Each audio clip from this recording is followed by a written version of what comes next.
রাসূল সাল্লাল্লাহু আলাইহি সাল্লাম বলেছেন, পৃথিবীর মানুষ মনে রেখো, আমার জীবনে বড় ভয়, আমার উম্মত গোপন পাপে লিপ্ত হবে, এটা আমার ভয়। পৃথিবীর মানুষ সতর্ক, সাবধান থাকো, আমার উম্মত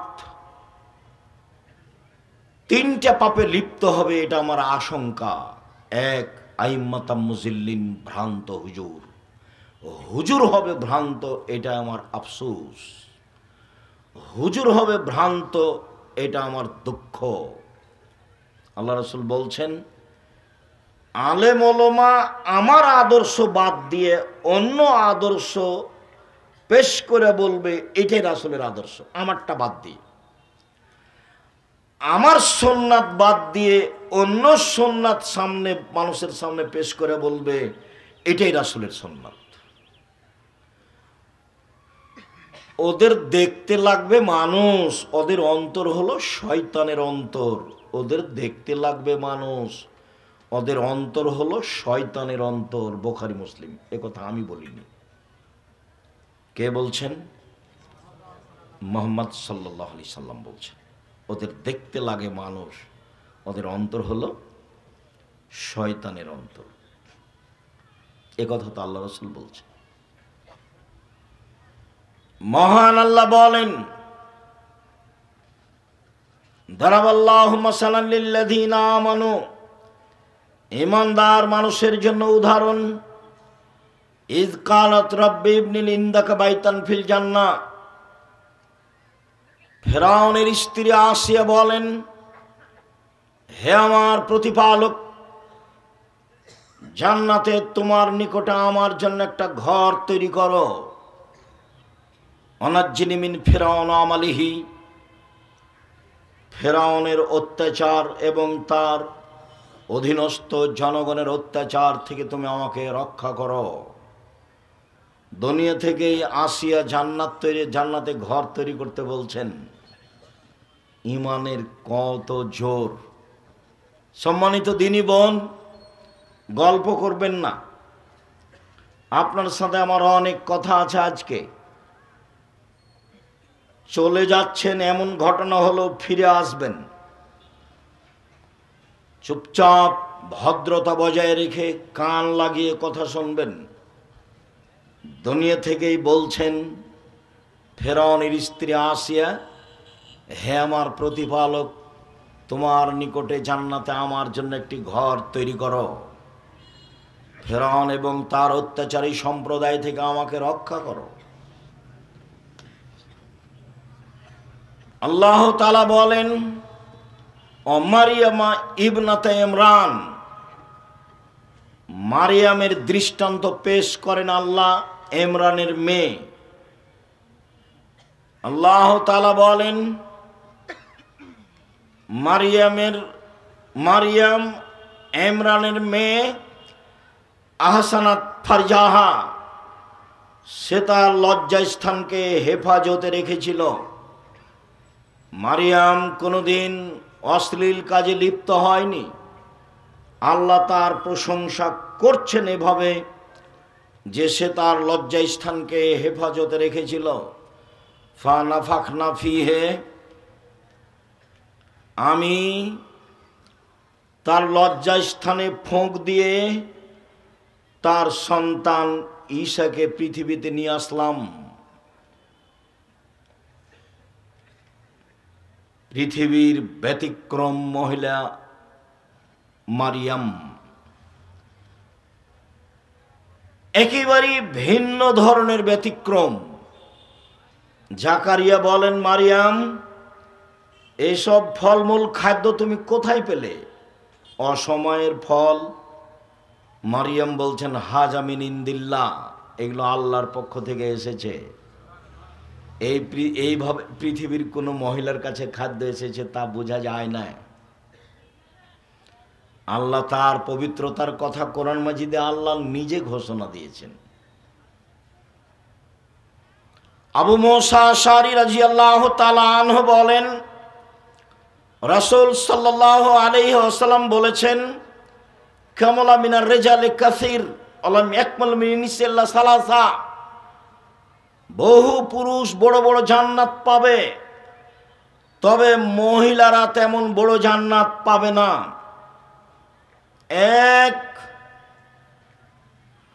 ইমরাত ফেরাউন, ফেরাউনের স্ত্রী আসিয়া বড় জান্নাত পাবে। দুই, বিনত ইমরান, ইমরানের মেয়ে মারিয়াম বড় জান্নাত পাবেন। তিন, ফজল আয়েশা আলা সাইরিন নিসায়ে কা ফজলি সরিদা আলা সাইরি তমে। আয়েশার সম্মান পৃথিবীর সকল মহিলার উপরে যেমনভাবে সারিদ খাদ্যের সম্মান সকল খাদ্যের উপরে। অত্র বুখারী মুসলিমের হাদিসে আল্লাহর নবী আয়েশা রাদিয়াল্লাহু তাআলা আনহাকে সবচেয়ে দামি মহিলা বলে উল্লেখ করলেন। কিছুক্ষণ পরে এর চেয়েও দামি মহিলা দেখা যাবে সময়ের গতিতে ইনশাআল্লাহ। আনাস রাদিয়াল্লাহু তাআলা আনহু বলেন, রাসূল সাল্লাল্লাহু আলাইহি ওয়াসাল্লাম বলেছেন, হাসবুকা নিসাউল আলামিনা, পৃথিবীর বড় মহিলা হিসাবে পৃথিবীবাসীর জন্য যথেষ্ট চারজন। পৃথিবীর বড় মহিলা হিসাবে পৃথিবীবাসীর জন্য যথেষ্ট চারজন। এক, মারিয়াম বিনতে ইমরান, ইমরানের মেয়ে মারিয়াম। দুই, খাদিজা বিনত খোয়াইলেদিন, খাদিজা খোয়াইলেদের মেয়ে। তিন, ফাতেমা বিনত মোহাম্মদিন, মোহাম্মদের মেয়ে ফাতেমা। চার, আসিয়া ইমরাত ফেরাউন, ফেরাউনের স্ত্রী আসিয়া। যখন আল্লাহ রাসূল পৃথিবীর শ্রেষ্ঠ নারীকে পেশ করলেন তখন এই চারজনকে উল্লেখ করলেন। এই চারজন সহ আরও দুইজনের কথা আমরা সাময়িকভাবে বলে আরও কিছু প্রয়োজনীয় নারীদের ব্যাপারে কথা বলতে যাচ্ছি। এক খেয়ালে চেয়ে থাকবেন, পৃথিবীতে সবচেয়ে সম্মানী জাতি নারী, ইহকালে ও পরকালে। নারী তার মান সম্মান হারিয়েছে নিজের চরিত্রের কারণে। অতীত জাহেলিয়াতের যুগে ওই সময়ে মানুষ নারীদের দাম দেয়নি। হিন্দুরা আজও নারীদের দাম দেয় না। হিন্দু মেয়েরা বাপের জমি জায়গা পায় না। যারা বলেছে ইসলাম অর্ধেক দিচ্ছে তার বুঝতে ভুল। মহিলা নিয়ে এসেছে, ওর বাপ 15 শতক জমি রেখে মারা গেছে। মেয়েটার ভাই নিয়েছে 10 শতক, আর এই মেয়েটা নিয়ে এসেছে 5 শতক, মোট 15 শতক জমি। এবার যে লোক, এই মহিলার স্বামী, ওর বাপেরও ছিল 15 শতক জমি, ওর স্বামী পেয়েছে 10 শতক, আর ওর বোন নিয়ে গেছে 15 শতক। তো এ নিয়ে এসেছে 5 শতক আর এর স্বামী পেল 10 শতক, এই যে 15 শতক। অবিচার তো বুঝতে পারেনি, সেজন্য বলেছে। আপত্তি হলে তো হিন্দুদের উপরে হতো। ও তো জমি দেবে না, বাপ মেয়েকে জমি দিবে না, তাই বিবাহের দিন সব কিছু দিয়ে দিয়েছে। আর বিবাহ যখন পড়ানো হয়েছে তখন এই শর্তে, আমি স্বামীকে উপার্জন করে খাওয়াবো। কেন এই নির্যাতন? কি তার প্রতিকার আছে কিনা একটু দেখেন। কেন এই নির্যাতন? কি তার প্রতিকার? নারীরা বলছে আমরা কেন নির্যাতিত, তার প্রতিকার কি হতে পারে?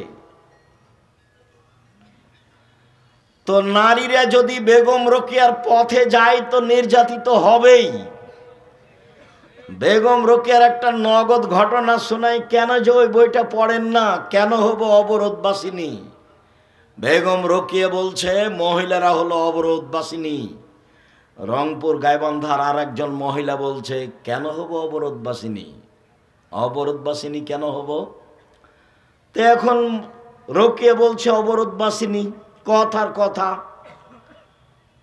নওগাঁ ট্রেন স্টেশনে 8-10 জন মহিলা হজ করতে যাবে, তো ওদের সাথে মাহারাম আছে একজন, তো ওরা খুব পর্দা করে, তো তখন একটা বড় চাদর দিয়ে মহিলাদেরকে ঢেকে ওই মালিক চলে গেছে। তো এখন স্টেশন মাস্টার এসে পা দিয়ে লাথি মারছে, বলছিল কিসের বস্তা এগুলো, কিসের বস্তা? পর্দার নিন্দা দেখাচ্ছে বেগম রোকিয়া, পর্দার নিন্দা। এই পর্দা কেন? স্টেশন মাস্টার বুঝে না যে এগুলো মহিলা, মনে করছে কি ব্যাপার, কিসের বস্তা ঢাকা আছে, তো পা দিয়ে লাথি মারে মেরে বলছে এগুলো দেখি কি। মানে এরকম পর্দা চাইনিও। তুমি মহিলা মানুষ, বাংলাদেশে বসবাস করো, কি বা পড়েছ কখ সেটা আমার অবগতিতে নেই। তুমি নিজেকে কি দেখাতে চেয়েছো, কি বুঝাতে চেয়েছো, তুমি কি করতে পারো, তোমার তো শেষ ফলাফল যে না। তুমি তো ভুরু তুলে চলো, তুমি তো দাঁত চিকন করো, তুমি তো নখ বড় রেখেছ, তুমি তো সামনে চুল ছোট রেখেছ। তোমার বাপও মূর্খ, তোমার মাও মূর্খ। তোমার বাপ তোমার মাকে আর তোমাকে যদি আমি অশিক্ষিত প্রমাণ করতে না পারি, জাতির সামনে বক্তব্য দেব না। জাতির যদি রাস্তাঘাট করে দিতে না পারি, জাতির যদি স্কুল কলেজ করে দিতে না পারি, জাতিকে চূড়ান্ত সঠিক ধর্ম দিতে পারবো ইনশাআল্লাহ। ধর্মের ব্যাপারে জাতিকে ফাঁকি দিয়ে আমি পরকাল হারাতে রাজি নই। তোমার বাপকে দিয়ে তুমি চ্যালেঞ্জ করো, তোমার বাপকে, তোমাকে, তোমার মাকে আমি অশিক্ষিত প্রমাণ করতে না পারলে আজকে নওগাঁ জেলায় বক্তব্য বন্ধ করলাম, জিন্দেগিতে কোনো দিনের বক্তব্য দেব না। তোমার ভাইয়ের অবস্থাতে একটু আগে বললাম, যে কোম্পানি টাকা দেয় সে কোম্পানির ওষুধ লিখে। তোমার ভাইয়ের কথা তো বললাম, চুরি করে খায়, ইঞ্জিনিয়ার। যে ব্যতিক্রম থাকতে পারে সেটা আমি বলি না যে ব্যতিক্রম নেই। আপনি মন খারাপ করবেন না, আপনার বুকে সাহস থাকলেই হলো। বাস্তবতায় দেখবেন আপনি, বাস্তবতা লাগবে একটা। যেখানে বিদ্যার কথা বলেছেন আল্লাহর নবী, সেখানে আদর্শের কথা বলেছেন। আদর্শ কি জিনিস? জাবের বললেন আল্লাহর নবী, আমার আব্বা ওহুদের যুদ্ধে শহীদ হয়েছেন, 9 জন মেয়ে রেখে আমার 9 জন বোন আছে। আমার বোনদের সমবয়সের মেয়েকে আমি বিবাহ করতে চাইনি 4টা কারণে। আল্লাহর নবী, আমার বোনদের সমবয়সের কম বয়সের মেয়েকে আমি বিবাহ করতে চাইনি 4টা কারণে। বুখারী মুসলিম। 1, লিতুআল্লিমাহুন্না, বেশি বয়সের মহিলা বিবাহ করেছি যাতে করে আমার স্ত্রী আমার বোনদেরকে বিদ্যা শিখাতে পারে। 2, লিতুআদ্দিবাহুন্না, যাতে করে আমার স্ত্রী আমার বোনদেরকে শিষ্টাচার শিখাতে পারে। শিষ্টাচার কি জিনিস? নখ বড় কি শিষ্টাচার? নখে নেইল পালিশ কি শিষ্টাচার? ভরু তুলে চিকন করা কি শিষ্টাচার? দাঁত ছিলে পরিষ্কার করাই কি শিষ্টাচার? উঁচু স্যান্ডেল পরে লম্বা দেখানোই কি শিষ্টাচার? ব্রেসিয়ার পরে নিজেকে কম বয়সের দেখানোই কি শিষ্টাচার? সামনে চুল ছোট করাই কি শিষ্টাচার? বন্ধু বান্ধবের সাথে হেলে দুলে চলাই কি শিষ্টাচার? সকালে বিকালে বন্ধু বান্ধবের সাথে চলাই কি শিষ্টাচার? এটাই কি শিষ্টাচার? শিষ্টাচার কাকে বলে? শিষ্টাচার কি জিনিস? আল্লাহর নবী, আমি বেশি বয়সের মহিলা বিবাহ করেছি, তার 2 নম্বর কারণ আমার স্ত্রী আমার বোনদেরকে শিষ্টাচার শিখাবে। ধর্মের দ্বিতীয় বড় অংশ হলো শিষ্টাচার। নবীদের বৈশিষ্ট্য 10টি, শিষ্টাচার 10টি। 1, দাড়ি ছেড়ে দিতে হবে, চাঁচা যাবে না, ছোট করাও যাবে না। চেঁচে ফেললে চোখের পাওয়ার কমে যাবে, স্ত্রী মিলন ক্ষমতা কমে যাবে, আর মহিলার সাদৃশ্য হবে, তখন ওর উপরে গজব নাজেল হবে। চেঁচে ফেললে তার উপরে কি হবে? ও গজব নাজেল হবে। কেন? ও এখন মহিলা হতে চায়। দাড়ি নেই কার? মহিলাদের। আপনি তো পুরুষ মানুষ। 2, কাশসারে মোচ কেটে ফেলতে হবে, মোচ চেঁচে ফেলা যাবে না, পুরুষের পরিচয়। 3, কাসুল আজফার, নখ কেটে ফেলতে হবে, নবীদের বৈশিষ্ট্য। নখ কেটে ফেলতে হবে, নবীদের বৈশিষ্ট্য। আপনার স্ত্রী, আপনার মেয়ে নখ কাটতে বাধ্য। যদি নখ বড় আছে, নেইল পালিশ আছে, বুঝবেন এ মেয়ে শিক্ষিতা নয়। দলিল আপনার কাছে আছে, আমার কাছ পর্যন্ত পৌঁছিতে হবে। হাতের নখে তো দিতে হবে, হবেই। মহিলাদেরকে পায়ের নখেও মেহেদি দিতে হবে। নাকফুলে বেতে বগলের লোম উঠিয়ে ফেলতে হবে। ব্লেড ব্যবহার করা যাবে না, নারী পুরুষ একই হুকুম। হালাকুল আনাতে নিচের লোম পরিষ্কার করতে হবে, ঊর্ধ্বে টাইম 40 দিন, পুরুষ নারী একই হুকুম। পেশাব পায়খানার পরে পানি দিয়ে পবিত্রতা অর্জন করতে হবে, নবীদের বৈশিষ্ট্য। পানি না থাকলে ঢেল টিস্যু পেপার, সেটা ভিন্ন কথা। পানি থাকা সত্ত্বেও ঢেল টিস্যু পেপার নিয়ে 40 কদম হাঁটা, খক খক করে কাঁসা, পায়ের উপরে পা তোলা, এইটা একটা বেহায়াই। যদি এইটাই হয়, তাহলে আপনি পবিত্রতা অর্জনের জন্য জান্নাত পাওয়ার আশায় 40 কদম হাঁটেন, আপনার বউ ঢেল নিয়ে হাঁটে না কেন? বলে ও হাঁটলে কেমন কেমন লাগবে দেখতে। তো ও হাঁটলে যদি কেমন কেমন লাগে দেখতে, তো আপনিও যখন হাঁটেন তখন তাকে দেখতে কেমন কেমন লাগে। একই ব্যাপার। আপনি আর ও, মহিলার পুরুষ ভিন্ন ভিন্ন, জুতা স্যান্ডেলও ভিন্ন। আয়েশা রাদিয়াল্লাহু তাআলা আনহা বলেন, যেসব মহিলারা পুরুষের জুতা স্যান্ডেল পরে ওদের উপরে অভিশাপ। যেসব মহিলারা পুরুষের জুতা স্যান্ডেল পরে তাদের উপরে অভিশাপ। আবু হুরায়রা রাদিয়াল্লাহু তাআলা আনহু বলেন, রাসূল সাল্লাল্লাহু আলাইহি ওয়াসাল্লাম বলেছেন, মান তাসাব্বাহা বিকওমিন ফাহুয়া মিনহুম। চলা ফিরায়, খানা পানিতে, উঠা বসাতে, পোশাক আশাকে, কলম খাতাতে, প্রতিষ্ঠানের নিয়ম নীতিতে খ্রিস্টানের সাথে মিশে যাবে তা যারা, তাদের কিয়ামত হবে তাদের সাথে। শুনুন, একদা রাসূল সাল্লাল্লাহু আলাইহি ওয়াসাল্লাম আফসোস করে বলেন, পৃথিবীর মানুষ শুনে রেখো, আমি আমার উম্মতের উপরে আশঙ্কা করে যাচ্ছি, আমার উম্মত ইহুদি খ্রিস্টানের সাথে মিশে যাবে। ডান পায়ের জুতা যেমন বাম পায়ের সমান, বাম পায়ের জুতা যেমন ডান পায়ের সমান, চাল চলনে, কথাবার্তায়, পোশাকে আশাকে, নখে দাড়িতে, খাতা কলমে, শিক্ষা প্রতিষ্ঠানে, কোর্টে কাচারিতে তাদের সাথে মিশে যাবে সমান সমান। এবার তিনি নিচের দিকে নামতে লাগলেন। নামতে নামতে নামতে বলছেন, পৃথিবীর মানুষ শুনে রেখো, ইহুদি খ্রিস্টান যদি মার সাথে জেনা করে থাকে, তো আমার উম্মতও তাদের সাথে মিল দিতে গিয়ে মায়ের সাথে জেনা করবে। আপনি দেখতে পান না কোনোদিন বিমানবন্দরে গেছেন কি না, বাংলাদেশে এসে পোশাক পরিবর্তন করে, কিন্তু যখন লন্ডন আমেরিকা থেকে বহির্বিশ্ব থেকে আসে মেয়েটা, তখন অন্তত বিমানবন্দরে সেই পোশাক পরেই থাকে, বাড়ি পর্যন্ত যাওয়ার চেষ্টা করে।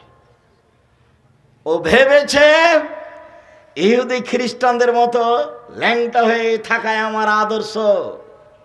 আদর্শ চ্যুত করেছে তার বাপ, আদর্শ চ্যুত করেছে তার মা। জন্ম দিলে বাপ হওয়া যায় না, প্রসাব করাতে পারলেই মা হওয়া যায় না, আদর্শের নাম বাপ। শুনুন, বলে তুরাজ্জালাহুন্না, আমার স্ত্রী যেন আমার মেয়েদেরকে পরিপাটি করে সাজগোজ করে রাখতে পারে, সেই জন্য বেশি বয়সের মেয়ে বিবাহ করেছি। 4, বলে তাকুমা আলাইহিন্না, আমার স্ত্রী যেন আমার মেয়েদেরকে পাহারা দিতে পারে, এই জন্য বেশি বয়সের মেয়ে বিবাহ করেছি। এই ছেলে, 1 নম্বর বিদ্যা, 2 নম্বর কি বলো? শিষ্টাচার, আদর্শ। দেখো, আদর্শচ্যুত হয়ে পয়সা ইনকাম করে সফলতা অর্জন করিও না, কোনো লাভ নেই। দেখো, বিদ্যা অর্জন করলে জাতির উপকার করতে পারলে না, টাকা মেরে খেয়ে বললে আমি বড় ইঞ্জিনিয়ার, কি করলে জীবনে? তোমার বাপের টাকাও লস। চাঁপাই নবগঞ্জের ভাষাতে আমও গেল, ছালাও গেল, কাঁদতে কাঁদতে 2 চোখও গেল। তোমার বাপ মায়ের অবস্থায় তোমার বাপ মা ভুল বুঝেছে, এই বুঝ আমি গ্রহণ করিনি। সম্মানিত দিনী ভাই বোন, এবার আপনাকে ধারাবাহিকতায় দেখাই পৃথিবীর শ্রেষ্ঠ মহিলা, সবচেয়ে দামি মহিলা খাদিজা রাদিয়াল্লাহু তাআলা আনহা। আবু হুরায়রা রাদিয়াল্লাহু তাআলা আনহু বলেন, জিবরাইল আমার কাছে আল্লাহর নবীর কাছে আসলেন। আল্লাহর নবীর কাছে এসে জিবরাইল বলছেন, আল্লাহর নবী, এই যে খাদিজা আসছে, তার হাতে একটা বাটি আছে, ফিহে তমনে দাম, তাতে আছে খাদ্য, তাতে আছে তরকারি। এই যে খাদিজা আসছে, তার হাতে একটা বাটি আছে, তাতে আছে খাদ্য, তাতে আছে তরকারি। ফাইজা তাতকা, যখন খাদিজা আপনার কাছে চলে আসবে, জিবরাইল বলছে। কে কাকে বলছেন? জিবরাইল আলাইহিস সালাম আমাদের নবী মুহাম্মদ সাল্লাল্লাহু আলাইহি সাল্লামকে বলছেন, এই যে খাদিজা আসছে, তার হাতে একটা বাটি আছে, তাতে খাদ্য তরকারি আছে, আপনার জন্য নিয়ে আসছে।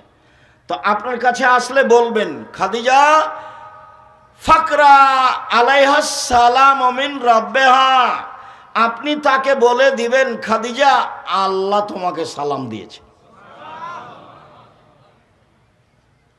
বলিয়েন, খাদিজা জিবরাইল তোমাকে সালাম দিয়েছে। অবাসসিরহা বিবাইতিন ফিল জান্নাহ মিন কাসাবিন লা সাকাবা ফিহি ওয়ালা কাসাব, আর এমন একটা জান্নাতে ঘরের কথা বলে দিবেন, যেই ঘরটা তার জন্য আল্লাহ হীরা মুক্তা মাণিক্য দ্বারা তৈরি করেছেন, যাতে কোনো হইচই নেই, যাতে কোনো কষ্ট ক্লেশ নেই, যাতে কোনো হইচই নেই, যাতে কোনো ক্লান্তি নেই। এক, আল্লাহ সালাম দিয়েছে।